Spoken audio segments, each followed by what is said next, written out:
When we think about consciousness, when we think about the analogy between the brain and a computational system, right? That kind of analogy, I think, is one that we can all readily grasp, right? We can envision our brains taking in sensory data, manipulating the data through incorporating all manner of knowledge, of emotion, of life experience that we have acquired, and from that processing, we get our response. But the question is, can we push this analogy further and imagine that this most precious quality of all brain functions, conscious self-awareness, can we really imagine that consciousness can be reduced to or replicated by or created by a computational process? A process that might be replicated outside of a biological substrate, of course, can be replicated in a computer. And our next two guests are convinced that this is the case, that consciousness is a computational process and it can be replicated by a computational device. And indeed, they believe that they have laid out a potential pathway for at least starting to head in that very direction. So I'm pleased to invite to the stage Lenore Blum, who is Distinguished Career Professor Emerita of Computer Science at Carnegie Mellon University.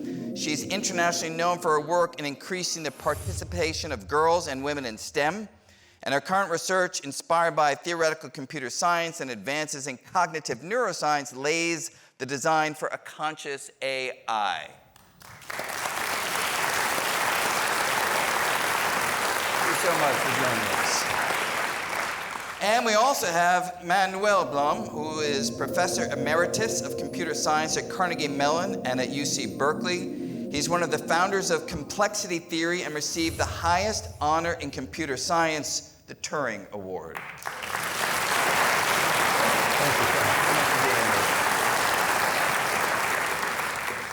All right, so we'd love to, in a couple minutes, get to your ideas of how consciousness can be instantiated in a computational context, but I'd also like to get a sense of your own personal journey to thinking about these kinds of issues. I mean, was this something, 5-year-old Manuel was wondering about consciousness, or is this something that occurred later on in your career? It began perhaps when I was in second grade. Oh. I was being kind of facetious, but fantastic.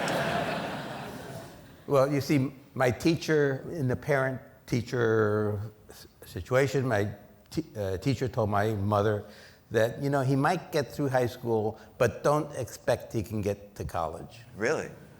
And this made my mother very unhappy. It didn't make me so unhappy, it's just I wanted to be smarter.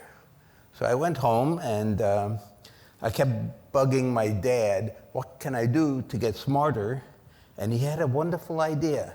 He said, if you understood what's in your head, you could be smarter. And I thought, oh, what a wonderful idea. And so that was second grade. Wow. And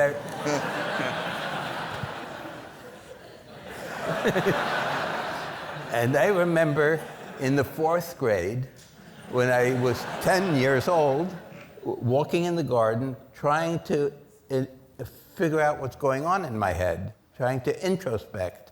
I didn't know the word, but I tried to, and it didn't work. I could not, it felt to me like there was a little person inside my head looking out through my eyes, and to do this, I'd have to understand what's in the head of that homunculus, and I understood that that's not going to work. And so did you then head in different directions? I mean, is this something that has stayed with you throughout, or? Yeah, no, it really stayed with me. I did actually manage to get to college. I went to MIT. Thank you. And And what did you study? Was it? Yeah, so my parents wanted me to study electrical engineering, so I did, and I thought that was actually good for me because I still was not very smart, actually. So, but a very wonderful thing happened. First of all, I did learn how to think at MIT, and in my second year there, I took a course with Richard Schoenwald on Freud. It was first semester, there were 3 of us. The second semester, it was just me. We went through Freud's papers. And that was great. That was my second year.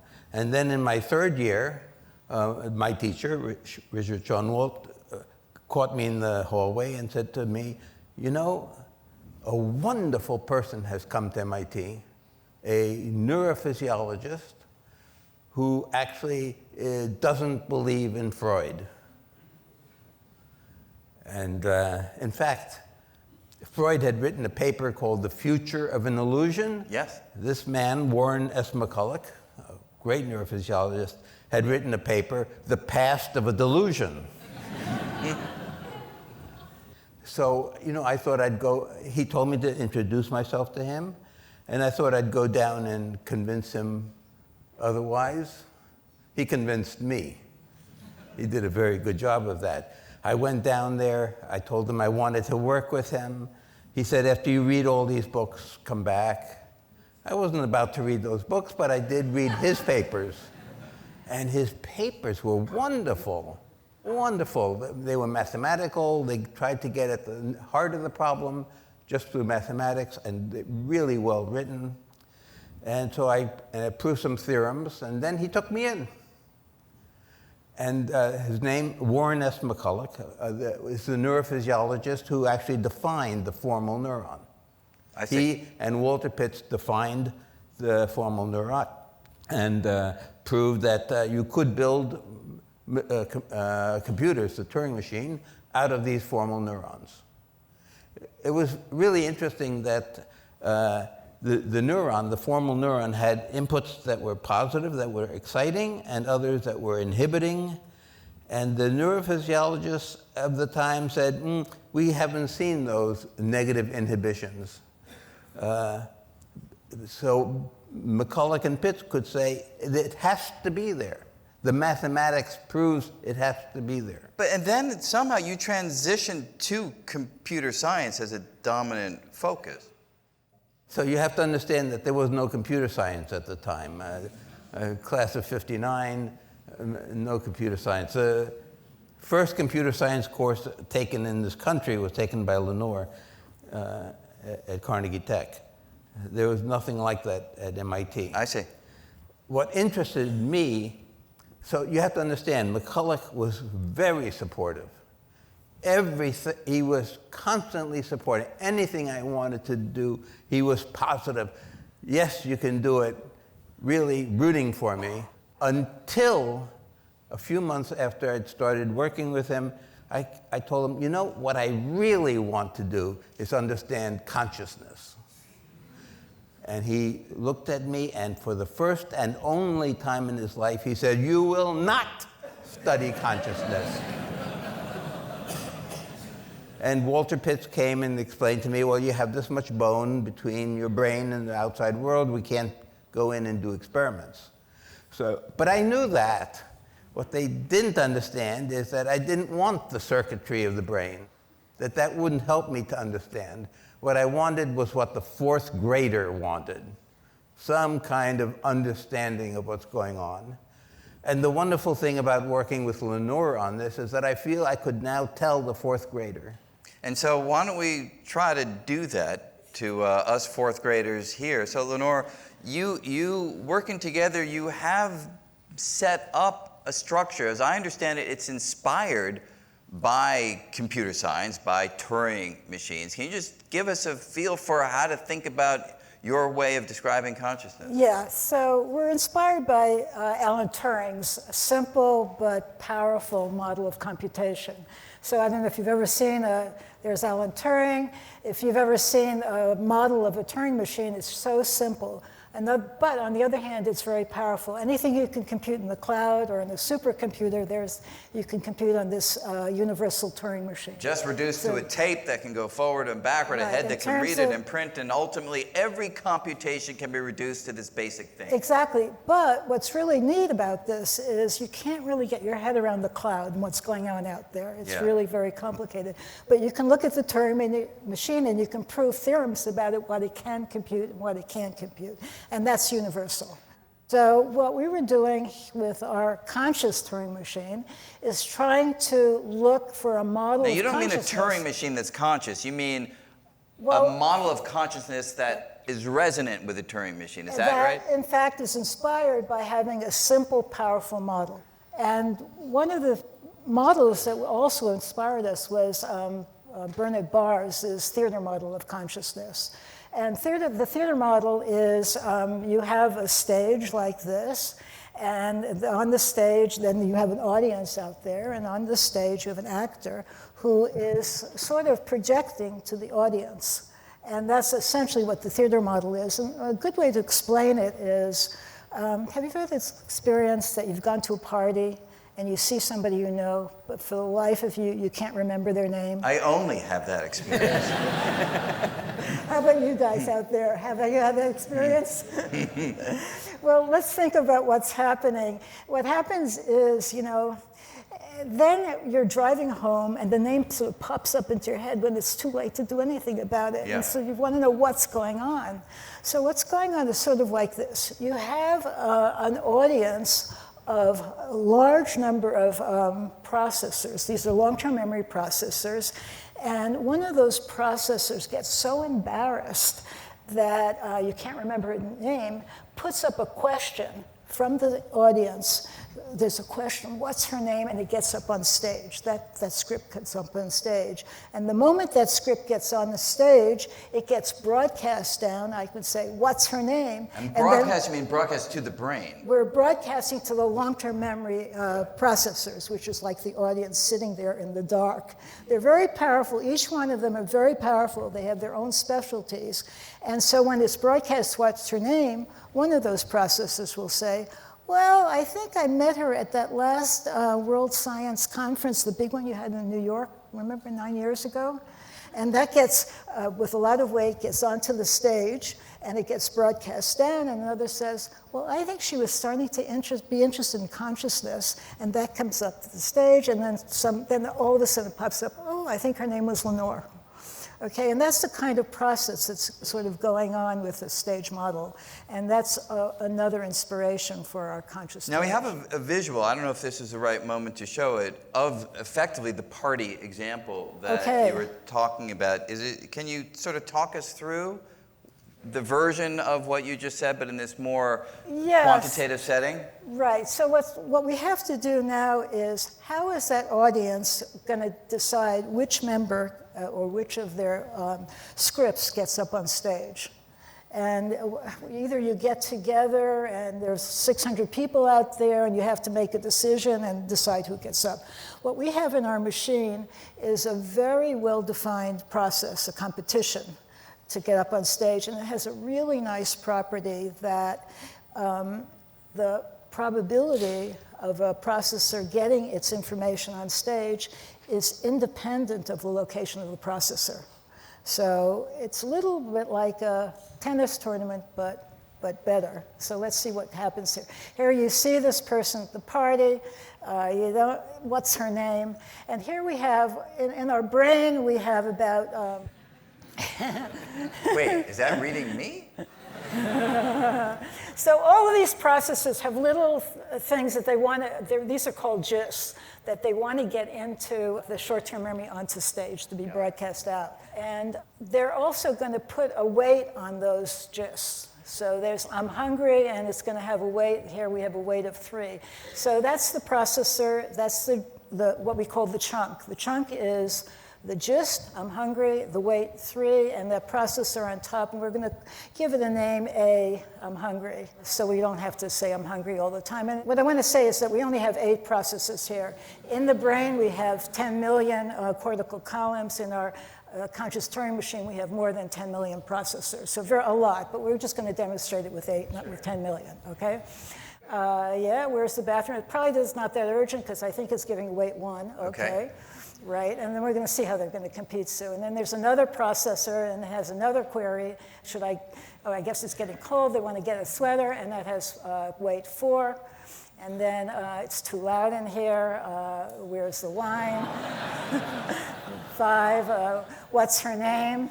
Okay, that's the one that's getting a lot of weight there. I'm getting tired. Okay, and they smell it. Okay, but these are happening simultaneously, and they're going to vie with each other to get their message on stage. And let's see how this goes. It's a little like a tennis tournament. So we're going to lay these out, and A is going to play B, C is going to play D, E is going to play F, and G is going to play H. I think so you it's saw binary competitions between? It's going to be a binary competition, okay. Yeah. So you saw 31 up there a second ago, and 31 is the sum of all the weights. And what I said is that the winner is going to have a probability of winning in proportion to its weight. So that's a really nice competition because that means it's independent of location. So in a tennis tournament, suppose there are 4 players and 3 of them have ranking 1 and 1 of them has ranking 0, you'd really prefer to play the one with ranking 0, right? You have a better probability. So where you're placed is going to matters a lot, right. But in our case, it doesn't in this thing. So let's see how it goes. Let's see. Go through. So A is going to play B, and this is a winner-take-all competition. So A gets now a weight of 4, okay? And in this case, actually, if you notice, D had a lower weight, but at each node, what we have is something called a coin flip neuron, and it's going to it flips the coin, and so even though D had weight 1 out of 6 it would have had a chance of winning, so there is a chance that it could win. And when it wins, it acquires all that additional weight. Winner takes all. Okay, and we're going to see how it goes. Especially we're going to watch F because F was what's her name. Yeah. Okay, so now we're going to look at E and F. And now if you look here, the sum of the weights at that point is 14, and the probability of F winning is, 9/14 at that chase. And let's suppose our coin flip neuron made F win, and that gets 14 points. Yeah, now G is going to play H. I think H is going to win here, and H gathers the total. It's a winner takes all, and now we have the second round going. So A is going to play with D, F is going to play with H, and I think D wins in this. Yeah, he's pretty lucky, even though and D gets 9 points. Now what's happening is F is playing H. Now at the first round, it was 9/14 was the probability. And now at the second round, it's going to be 14 over the sum, and the sum is 14/22. So that's the probability that F gets to wins at this stage, starting at the beginning. And now F is going to win, and it's going to get the sum, the weights, winner takes all, 22, and now D is going to play F. And F was what's her name? That is. F is what's her name. And now look what's happening. The sum of the weights here is 31, and so what's F's probability of winning from the beginning to this stage? The first stage was 9/14, the second stage was 14/22, and the third stage is 22/31. Everybody see that? But what is that? Let's see how things cross out. Let's see what the probability is. The 14/14 is going to cancel out, and the 22/22 is going to cancel out. And what's the probability of F winning? It's 9/31, which is exactly what we wanted. We wanted to show that the probability of any player, in this case F winning, was in proportion to its weight. It's very nice, very nice. Now I understand the mechanics, yes. and maybe I should let you finish to the end before I ask my question, but very quickly, you believe that this kind of algorithmic process is happening in our heads all the time? Not exactly. No. Okay. What we're not modeling the brain. We're interested in consciousness. And as people are coming from their different areas, from neuroscience, from philosophy, looking at it from their perspective, and we're looking at it as theoretical computer scientists, and we want to understand consciousness. If it has properties like the brain, that's really nice for us, but we want to see if we can get the hard problem. We want to see if we can get from this simple computational model things that solve the hard problem, that have feelings. What's very nice about our model is that on the whole, it's doing very much like what our brain is doing, because in fact, this is what's her name comes up, and now what's going to happen is what's her name gets on stage, and what's going to happen now, it's going to be broadcast to all the processors out there. And now we're starting that process. One of those processors out there in the audience is going to say, oh, I remembered, I met her several years ago. That's going to get up on stage, and that process is going to continue. Very much like what's happening to us. So in very similar ways, and what really a remarkable thing about this model is that we've been able to show a lot of phenomena that people identify with consciousness can be exhibited in this very simple CTM. For example, you'll see, I think, an illustration of change blindness. We have blind sight. We have a number of different phenomena that happen in this machine. You want to add to this, Manuel, at all? I think you're doing great. Okay. Okay. So, right. And so if you build a system that actually carries out the algorithm that, I guess you can call it a conscious Turing machine, but a Turing machine that models consciousness perhaps feels better to me. Do you think it will have some level of consciousness? Okay, so let me clarify too. People see really two kinds of consciousness. One you could call cognitive or access consciousness, and the other is the subjective phenomenon. The feeling of it. Right. Right now we've sort of demonstrated the more access or computational part, the cognitive consciousness. We don't have any feelings yet. So, and this is what we call attention.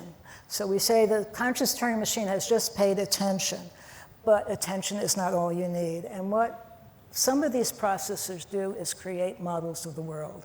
And that's very critical for the subjective part. When you have the model of the world and yourself in that model, and that's essentially the second part of our model, the conscious Turing machine, it builds in the model of the world. Now that makes it very different than Bars's model. He just has the attention part, and we have now processes. And it's very different from like large language models, which is just statistics, no? I don't think so. Really? I'm one of these people who believes that these large language models are a little bit conscious. And let me tell you why. I believe they're building models of the world. They're not just, everybody says one of the ways they started is very statistically. They essentially predict the next word. And now they do have such a core of data, and they have so powerful machines that their predictions, based on all this data, really come out to sound really reasonable, right? But I believe also at the same time they're creating models of the world because they're hooked into the world. Now when they have if you have a robot with one of these large language models, what is it doing? It's getting senses from the outside. It's actually acting on the outside. It's getting information in. It's acting on the outside. It's starting to make models of the world. And once it starts to do that, I believe, I'm not sure so much of Manuel, but I certainly believe it will have the kind of phenomenological consciousness. So when you said it has a little bit of consciousness, do you mean like right now? I think even right now. And in fact, there's been some research recently of looking inside these models. What are they doing? Anthropic came out 2 weeks ago. There's an article, I think, in Science, about looking inside and seeing what's happening. And you can see that these large language models, they're aggregating information. They're making sort of metaphorical analogies, and they are doing it by making models of the world. We see that. We also see at MIT, they did some work on some of the large language models that were trained on looking at faces and looking at objects. Okay? And then they had a large language model that was just looking at faces and objects. And they found, to their surprise, that it was doing as well as the ones that were just looking for faces and the ones that were just trained on objects. And when they looked inside, they saw that this machine had really bifurcated and actually created an internal part that looked like it had faces and an internal part that was looking like, at objects. So these large language models are starting to do things. And I think to think that they're not doing more, I think is actually putting our heads in the sand. But do you feel the same way? Do I? It's very hard for me to say. I think not, but I think it's coming. I do think that these machines will become conscious. And do you think that they can become conscious without us having built in a world model? I mean, That's good, that you do not have to build it in. The processors to start with are by and large all built in the same way. They know, for example, they know, for example, that when they're making when they want to do something, they are making predictions. They know that the consequence of doing what they want to do will lead to something, and if it doesn't, then they have to correct their algorithm. So there are these correction algorithms in the processors that are going on all the time and making this model better and better, to the point where now we think we're actually seeing the world. And we're not really seeing the world. We are seeing a model of the world, which is not the world itself. And you can get a sense of this from, think about the infant when it's born. Newly born infant. It doesn't have much built into it. And so it's born, and all the processors, they don't have much to offer. They have a weight of 1. They're essentially no-ops. They don't really have much to say, weight of 1, but there's one processor that's kind of a gauge, like a fuel gauge, but this one is an oxygen carbon dioxide gauge. And it notices that it needs oxygen. And it starts at a weight of 1, but that weight begins to go up and up until finally it's really very powerful. And this processor's chunk gets up on the stage and says, I need oxygen. Now, it doesn't have any way of saying that. It doesn't have a language yet. There's no language at this point. But it's saying garbage and a very high weight. And the processors know that when something like this is going on, something very terrible with high weight, that they've got to do something.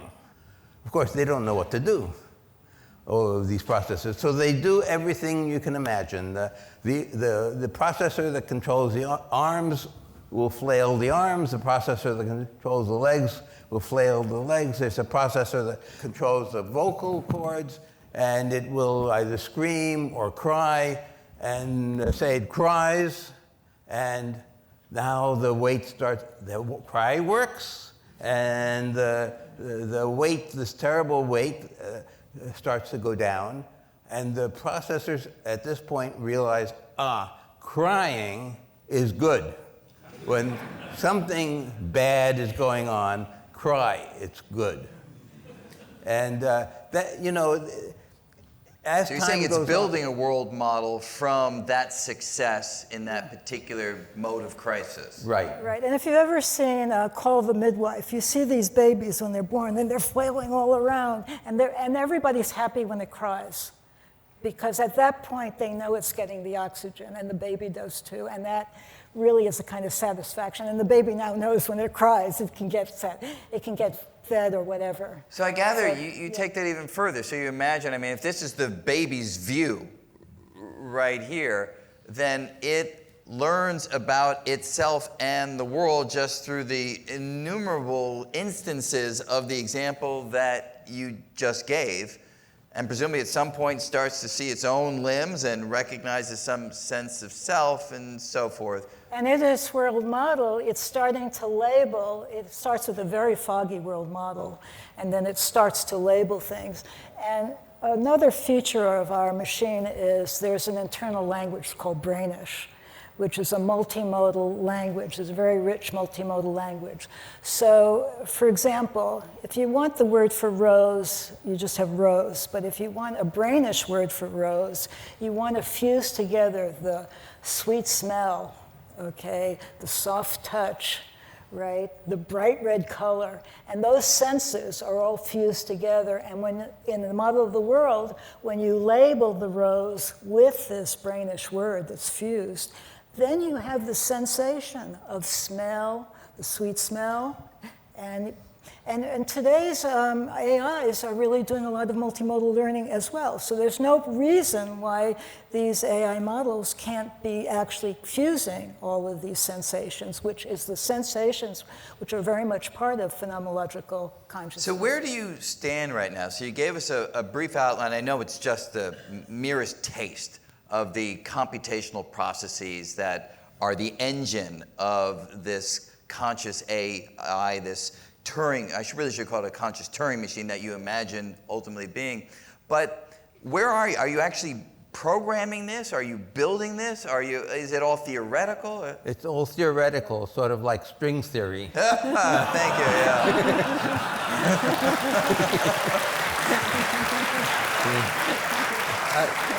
By the way, I really love your book. Well, thank you. I appreciate that. You didn't hear that part of the comment. But do you envision creating a thing?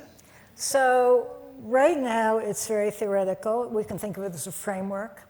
One thing we like about it is very, very simple. And in fact, when we've taught many classes now, the past 4 or 5 years, and what we do is we challenge the students to tell us things that they want the model to do, and they have to add all these bells and whistles, and then we come back to them and say, no, you didn't need that at all. We can with a very simple model. So in fact, the model today is simpler than it was 4 years ago. Because you're finding that it can generate the higher levels of complexity from the basics. And we don't need more. So that's one thing that gives us confidence that we have some kind of principles. Another thing that, in fact, this paper that we just wrote with my provocative title, that AI consciousness is inevitable, what we show is that at a high level, actually, it aligns with many of the major theories. So there's global workspace, it aligns with... These are the theories of consciousness that people have put forward. Absolutely, yes. Not trying to put it in a computer, per se, just thinking about the human brain.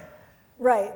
But we align with, for example, Michael Graziano's attention schema theory, which is my favorite, by the way. Right, that's the model of the world. Okay. That's exactly the model of the world. Yep. So we have the global workspace, the model of the world, the attention schema theory, predictive processing. In our machine, we have predictions, testing, feedback learning. So those predictive processing is part of our machine.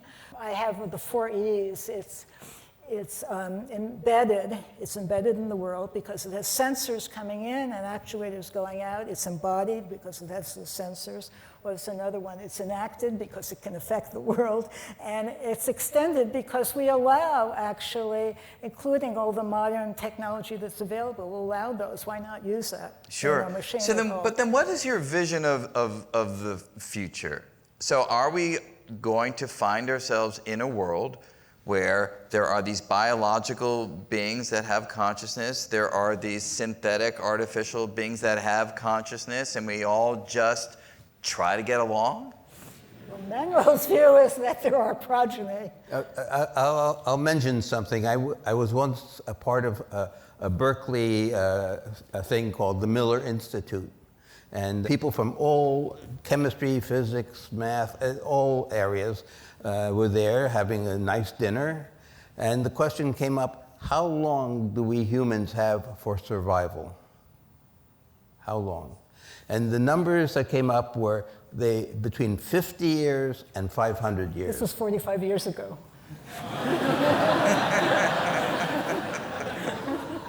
Between 50 and 500 years. And no one of these people thought we would survive beyond 500. So my sense is, I don't know if without these machines, we're not going to survive. They are our only hope. That maybe they'll help us to survive. If not, they will be our progeny. And so do you view us as an evolutionary link in a chain that goes from single-celled organisms to artificial conscious systems that will roam the Earth? Absolutely. I don't quite agree with him on that, but... What? I don't quite agree with you on that. Okay. So we have some differences. I think it's more going to be a collaborative endeavor. And in fact, many of us, at our age are bionic people because we have all these artificial organs also. So that's already happening. So you do imagine that there could be a version of whatever it's called, the ship of Theseus, where we just replace parts of the brain and at the end of the day, the organic material is gone? I don't quite see it that way, actually. I mean, I do see that there'll be a different species. And it is true, will their consciousness be like ours? And it is true, the questions that you brought up, what are going to be the ethical implications if we have these entities that are conscious, very much like animal consciousness. And I think that's in everybody's consciousness now, what to do, with the New York Declaration a few weeks ago here. But if you really believe this in your heart of hearts, and we all recognize that these AI systems will have an intelligence that surpasses our capacity. It already does in certain limited ways, and there's no reason why it won't. Do we just become an irrelevant ingredient in the category of living conscious beings? It depends how we deal with things. Our machines can move much faster than we can, but we still enjoy racing against each other, and we will still enjoy using our brain to prove theorems. I want to make another point too. One of the things we realized with this conscious Turing machine, very, very different than Barr's model, is we have no central executive. In fact, the competition actually works as that. And what's really nice, it creates this federation, and so that it's really a good model for artificial general intelligence as well. Because if you imagine having a central executive, executive would have to be omnipotent and know which of the processors. It would not be able to work out of the box. So in fact, having this conscious Turing machine really is a kind of model or a kind of framework for an AGI as well. So I think a lot of people see this as consciousness and intelligence are intertwined. Right. And I think this is going to happen, that the consciousness is going to be important for this intelligence, and vice versa. These machines are going to start to develop consciousness. So you do see the project, in essence, as, in some sense, trying to save perhaps the better qualities of ourselves by being able to put them in these other systems? I think Manuel sees that more than I do. I see it more as a collaborative effort. So we just hold hands as we try to... we learn things, for example, the protein folding that we couldn't... Amazing. Right, we couldn't do that ourselves. And here we have a machine that did it. That's fantastic. It is amazing. I mean, these are collaborations, and I think it has to be thought that way. Does any of this affect the way you treat today's available AI systems? Yes. Well, let me just mention here. You've heard of the mirror test, a baby when they're 2 years old. You can put some rouge on their forehead, and when they see themselves in the mirror, they'll try to rub it off. It's the mirror test of self-awareness. So do you know that many animals have been found to also pass that test, right? Elephants, you've seen this elephant? Yes, sure, no, I've really seen nice. them. Yeah. But in fact, even a fish has passed the test. There's a fish called the cleaner wrasse. You can have this fish, it's about a few inches long. It's a beautiful fish. You can have it in your saltwater aquarium. And it's a very interesting fish. You put a mirror in front of it, and when it sees that mirror... Starts to comb its hair. You can see it, exactly. You can see it doing this, and swimming upside down, which it never does in front of the mirror. And then... And that's not a mating dance to what it thinks is a partner on the other side. It's clearly got the idea. Some self-awareness. Some self-awareness. And then what they do is they inject some dye into its chin. And when the fish sees that, it goes over to a rock and tries to rub it off. And then goes back to the mirror to see if it succeeded. Even ants. And yes, and there's a wonderful thing. There are ants. They are genus Myrmica. There are 3 species of this genus, Myrmica, they all have eyes. One species has very good eyes, one species has very poor eyes. They all pass the mirror test. And do you anticipate like an AI system? Is that the point, that will somehow pass some analogous version of this? Well, passing the mirror test, of course, I can build a robot You can easily. just program it to do that. Program it. Yeah. The point is that the fish was not built to do this. I see.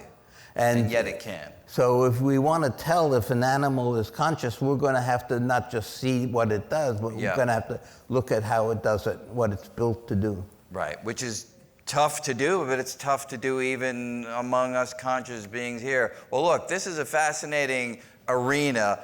I think I wish you luck in your project, but it does give me a certain kind of angst to imagine you succeeding. But thank you so much for this conversation. Thank you.